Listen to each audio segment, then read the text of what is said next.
انگریز نے ایک منصوبے کے تحت 1857 کی جنگ آزادی سے پہلے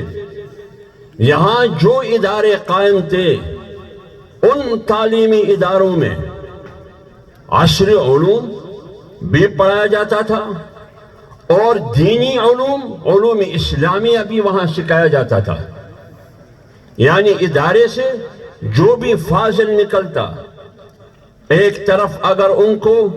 دینی علوم اور علوم اسلامیہ پر عبور حاصل تھا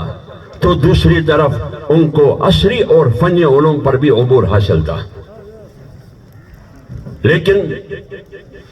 جب انگریز نے اس خطے پر تسلط قائم کی،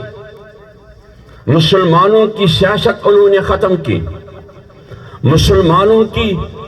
نظام حکومت پر انہوں نے قبضہ کیا، اسلامی تہذیب کا خاتمہ کیا گیا، معیشت انہوں نے اپنے کنٹرول میں لی، تو پھر مشورہ یہ ہوا اب مسلمانوں کو کمزور کرنے کے لیے کیا حکمت عملی اپنانا چاہیے. فیصلہ یہ ہوا کہ اگر مسلمانوں کو کمزور کرنا چاہتے ہیں، مسلمانوں کی قوت اور طاقت کو ختم کرنا چاہتے ہیں تو تعلیمی نظام تبدیل کریں. اگر مسلمانوں کی ریڑھ کی ہڈی کو توڑنا ہے تو تعلیمی نظام میں تبدیلی لے کے آؤ. تو انہوں نے یہی اپنایا کہ جب مسلمانوں کی طاقت کو ختم کرنا ہے تو سب سے پہلے مسلمانوں میں جس تعلیمی نظام کی وجہ سے،